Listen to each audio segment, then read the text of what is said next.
Welcome to another episode of The Burning of the Midnight Amp, where we are dissecting music history, album by album, and track by track. Or Burning of the Midnight Sparks, maybe. As we are continuing with yet another Sparks album. And in the chronology so far, we have now come to 1984 and Sparks' 13th album, Pulling Rabbits Out of a Hat. And the three guys here is Frode, Trond, Chris. And I've not heard this album before, as with the other Sparks albums. I'm discovering this chronologically. Yeah. And as we've just discovered in the podcast episode, this is not their the album with the best legacy. not very popular. And you've kind of talked it down a bit, so I'm very excited to hear this. Maybe I'll be surprised. Yeah, or I talked it down. I kind of laid out, the response from the world on this album. Yeah. Because we don't know your opinion yet. No, I haven't really praised the album before, so maybe you have some suspicions, but at least it's an album that didn't break any major waves, which it kind of was expected to do, because they had come out of in outer space, gaining some momentum, and they were kind of, or at least hoping for, and definitely the record company were hoping for, Sparks to finally make their big breakthrough and get some really big hits. And as a consequence of that, they hired in Ian Little, who had recently done Duran Duran and made them, or been part of making them pop superstars. And maybe they were hoping to achieve something of the same with Sparks on this album, Pulling Rabbits Out of a Hat, which leads to it being very synth sequencer, drum machine, 80s, mid-80s electronica dominated. And as we talked about in the episode, they still have the band that they had from the early 80s, because they're the rock band, guitarist, drummer, and bass, and all that. And they're playing a much less role on this album. You could say that. If I was the guitar player in this band, I would be tiny bit displaced. Frustrated, maybe. Yeah. So, we go into this album. We have talked it down through previous episodes as well, sort of talking about the decline here, which is very much a case. I think, both commercially, these songs were played much less on the radio, on the K-Rock radio. Their music video was played less on MTV. And when you see how the world is rating this album, it's usually low on the list. Not necessarily at the bottom, but definitely near the bottom of the list. So, but it might only be natural. I mean, we've had 3 great albums, a couple of masterpieces as well.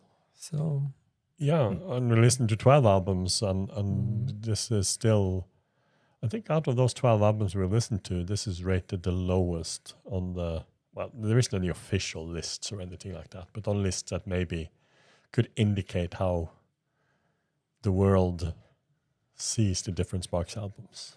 I know you would disagree with Terminal Jive, but that will forever be at the bottom of my list. Yeah. But that's how it is, and that's where we are going into this. So for Chris, the bar is not very, very high, and you mentioned that might maybe surprise you positively. Yes.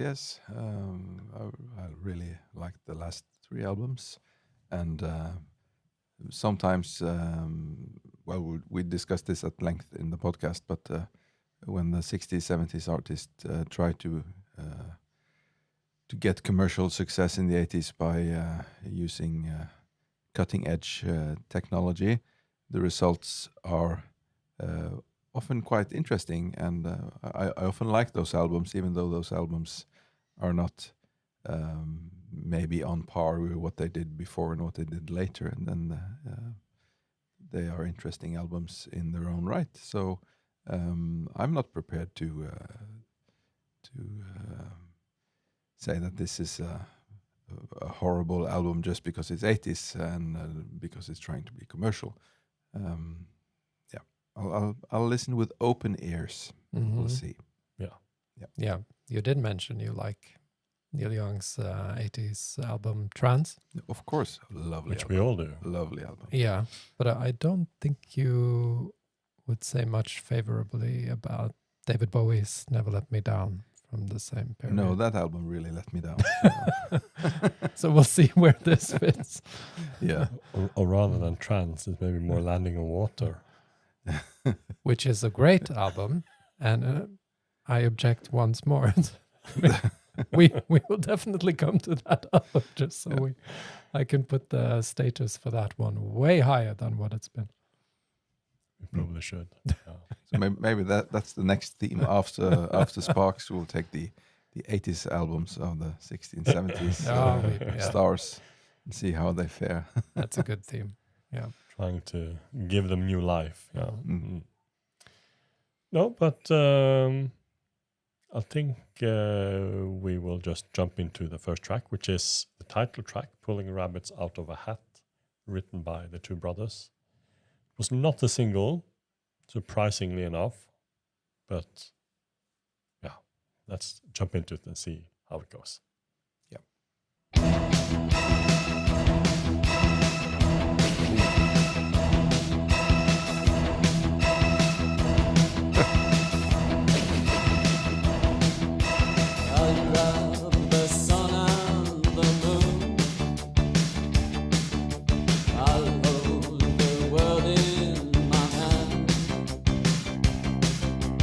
These things are easy for me.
Yes. Applause, applause, applause. Yeah, not bad. No. Oh, No. I love this track. This was better than I expected. Yeah, I assumed so. That you would feel, but it's a great opening track. Yeah. Yeah, As they often have. it I is. don't know if it's would be in my top 5 or top. No, it would definitely not be in the top 5 opening tracks, but Mm. it's very enjoyable. Yeah, definitely. It's a good melody in the verse, and chorus is okay, and very propulsive. The drums, of course, are very 80s with the reverb and all that, but there's also this almost machine, slightly industrial boom, boom, boom, boom, boom going all the way, Yeah. making this a machine at full speed type of song. That the melody and the chorus fitted very well on top of that, and they sure know how to use the orchestral hit. Yes. Maybe overuse it, but instead of just putting it in as a sprinkle here and there, they just say, "Yeah, this is our percussion here." So it's almost, it's not almost, it is a comical way of using this very era-defining sound. Well, it's fun the way they kind of open with it before the song really kicks off. Mm. And then it comes back after the bridge, Mm. which I like all parts of this tune. Mm. Remember, the orchestral hit was always there on these, especially older keyboards. I was looking for it in the sounds I have on my own keyboard now, and I couldn't find any orchestral hits. Did they stop making those? But then again, how many songs? I feel Pet Shop Boys have done something. Yes. With, Yeah. Oh, yes. And list goes Ron, on. Ron was a fan of the orchestral hit. Maybe not so much on this album, but definitely come back to that. But on the single Change, and I think we hear it a little bit on Music That You Can Dance To album as well. Mm. If I'm not mistaken. Mm. It's a sound that has gone out of use, I think. Yeah, but you would imagine you could find it if you just go to the, No, like I the have- I 80s did. nostalgia settings. Yeah, no, Yeah. I did find it in packages online. Yeah. Mm. Yeah. Yeah, it must be. And lyric wise, I also find this is classic Sparks. Yeah. Do you have the nice type of mention of French? Champs-Élysées. Champs-Élysées. Champs-Élysées, thank you. Yeah. And bid you a fond adieu. Yeah. It's Mm.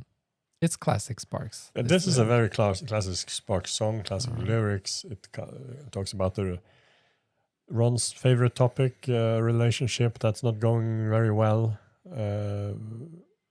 Kind of comparing it with a magic trick. He's pulling rabbits out of a hat, but she's not impressed. She only gives him polite applause. Yeah, and a fond adieu. Yeah. He's But even there's racing the Titanic. Yeah, he's raising the bar from pulling rabbits out of a hat to pulling Titanic out of the sea. And in the end, he's turning water to wine and doing Jesus magic tricks. So he's trying to impress more and more. Yeah. And these things are easy for me. But what is not easy is changing her mind. Reminds me of something for the girl with everything. Yeah. She also presents the girl with all kinds of these absurd gifts and absurd things, and she's not impressed. Yeah, absolutely. Until he gave him Mm. Frank Sinatra, I think. No, there was something in the end she was happy with. But yeah, it fits into the same category of songs at least. Mm. And it kind of reminds me, I also feel that the front cover of the album it kind of is the magician we see here on the cover, Ron. It's not any rabbits or any hats there, but it feels like he's a magician there, doesn't it? It certainly does. And he also really looks, I mean, he looks like a real magician, Ron. Yeah, he does. He could definitely have been a magician with that look.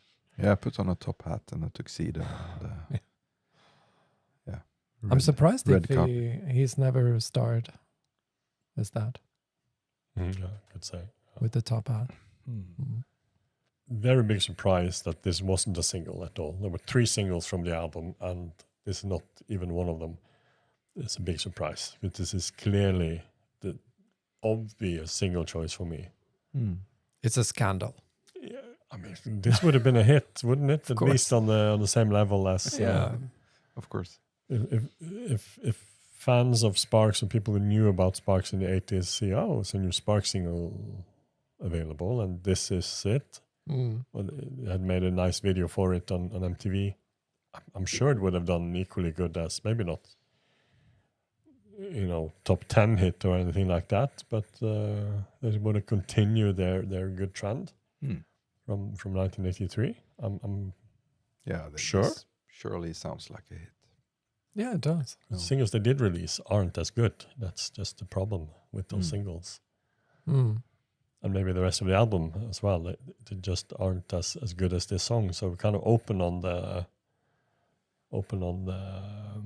best track here. And I remember first time I heard the album, I was very promising. Yet another good album. And then I was afterwards. So no, it's a great start. It's definitely a great start, and it's frequently cited as the highlight on the album when you see what others write about it as well. I'm just a bit surprised that it's not a bigger highlight than what it seems to be, at least when we're looking at the number of times it's been played. Yeah, it's not been played a lot. 141,000 plays as of today on Spotify. Yeah. Just makes it you definitely need to know about the song to find it. Yeah, it seems like you do. Yeah. Still that's the highest, the most played on the album actually. But this must be in one of their best of collections.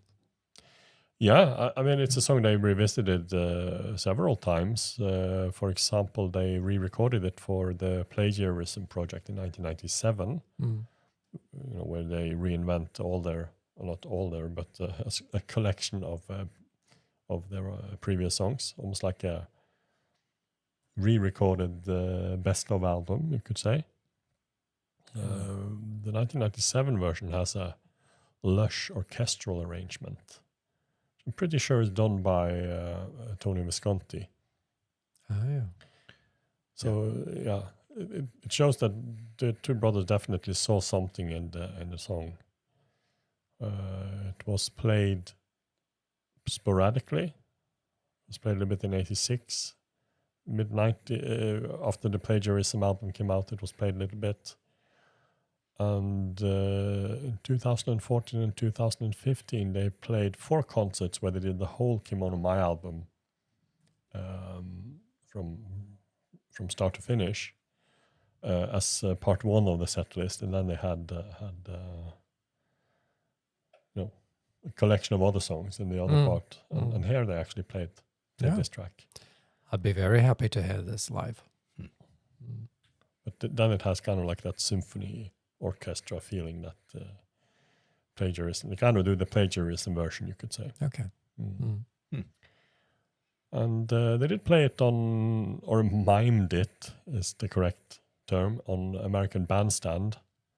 So we're not going to see that performance, but there's a very nice, fun interview, bantering with Dick Clark on it, as they always were when Sparks visited American Bandstand. And I thought maybe we could have a look at that.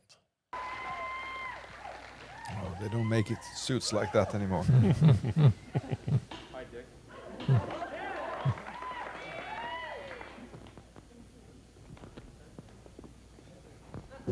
What are you doing? What's the matter? Clark likes the suit as well. Yeah. Now modeling, the latest in menswear. Mr. Richard Clark. Sparkly cactuses. That's good. We've been worrying about your image lately, Dick. It's a little bit staid, a little bit conservative. He speaks. Only when it comes to criticizing people. Go ahead, Ron. You can wear it. Okay, well, welcome to Sparks Bandstand, and today we're going to be having Sparks on the show. We're so happy to have you back on our show because somebody like you that keeps coming up with those. Now, this gentleman, I've known this gentleman for many years. He's been on our show many, many times. You know, this is one of my great friends in show business. Now, Dick, I want to tell me something. Now, for one of these people out here, what would you recommend if they really wanted to get started in the music business? Is there something that you could help us out with? Because I know a lot of young people out there are dying to become a part of the music business, and they just don't. They want that opening. They want that one little crack in that door where they can kind of shove that foot in, where they can kind of make that entrance into this world of music where there's fast cars, fast women, and just good time. Go to your room.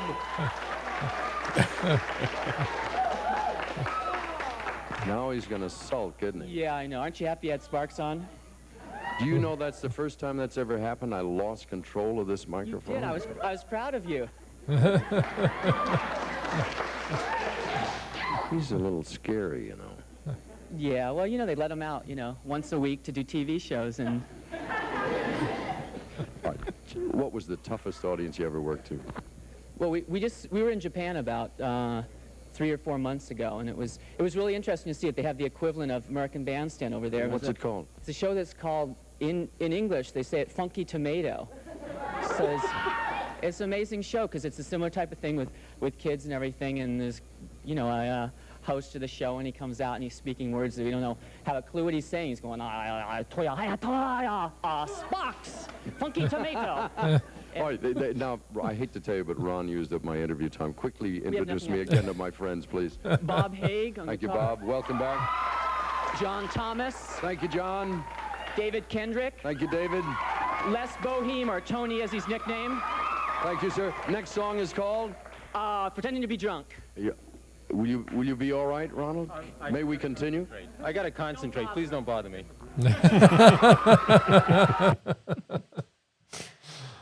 Yeah. Yeah. Great. That's hilarious. Another episode. Of So the band actually performed. Well, not actually, since this was miming, but this was as close to them performing the album as such. Yeah, I think so. They didn't play anything live from this album, I think, with the band. Yeah. They did do other performances, whether that were actually live or mimed, I don't know. I can assume maybe it was mimed as well because it's so electronic based. Yeah. Apart from that, it has been covered a couple of times. On the Sparks tribute EP called Hello, I'm Here by Glenn and the Sunshine Gang. I think we mentioned them before. They've done some of their other 80s tracks. It's a quite cool rock version of it. And then Mark Gilbert, or Mark Mael, as he calls himself as well, has done an acoustic version of it on YouTube. Great opening track. Should have been a single. Definitely. Yeah. What a missed opportunity. It definitely feels like that. Mm. But apart from that, I don't have much more else to add to it. So we're going to leave it there, I think. And to you who are watching us, what do you think of this opening track? Leave us a comment below and let us know. We'll continue on to the next track of this album, Love Scenes, in a couple of days. So I hope you will be joining us then. hit the like and subscribe button, and you get notified when we drop that one. So until then, you must all have a great day, and goodbye. Goodbye. See you in a bit. We'll be back pulling out tracks from a hat.